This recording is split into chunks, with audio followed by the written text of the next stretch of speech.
কি জিভে জল চলে আসছে তো? হ্যাঁ গো হ্যাঁ, আমি জানি, কিন্তু ওই যে আগে রান্না করব তারপর তো খাবো, তাই না বলো? তো চলো, প্রথমে মাংস নিয়েছি। আর বন্ধুরা, এটা করার জন্য তো কিছু দিতেই হবে, যেমন বিনস কড়ি, বাঁধাকপি, ধনেপাতা, লঙ্কা আর আদা রসুন বাটা। আর জানো তো বন্ধুরা, আমি না এবারে একটু আলু দেবো। আগে ময়দাটা দেবেনি, তারপরে ওগুলো মিক্স করব। প্রথমে ময়দাটা একটু লবণ দিয়ে সাদা তেল দিয়ে ভালো করে দেবে নিতে হবে, তারপরে ওইটা করব। মশলাটা করে নিই চলো। কড়াই একটু তেল দিয়ে আলুগুলো দিয়ে ভালো করে নাড়াচাড়া করে লাল করে সিদ্ধ করে নিয়ে একটু ফুলকপি দিয়ে দেব, তারপরে বিনস কড়ি, লঙ্কা, ধনেপাতা সব কিছু দিয়ে দেবো। ভালো করে লাল করে ভেজে নিতে হবে, আর দেখবে যেন আঁচ না লেগে যায়।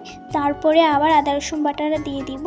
দিয়ে দেওয়ার পরে ওই যে মিক্স করে রাখা মাংসটা দিয়ে দেবো। দিয়ে করে ভালো করে নাড়াচাড়া করে লাল করে একটু ভেজে নিতে হবে, তারপরে তুলে নেব।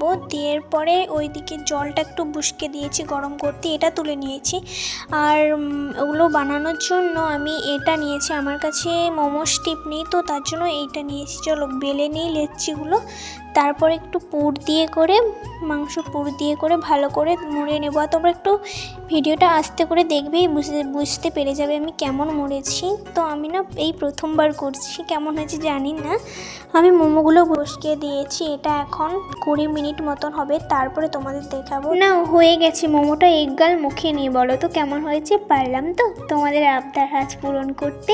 কেমন হয়েছে বলো? আমি তো ভাবিনি যে এত সুন্দর হবে। ভিডিওটা কেমন লাগলো তোমরা জানিও, আর বন্ধুরা লাইক করতে ভুলো না কিন্তু। আমি যে তোমাদের মন ভরালাম। আজকের মতন টাটা।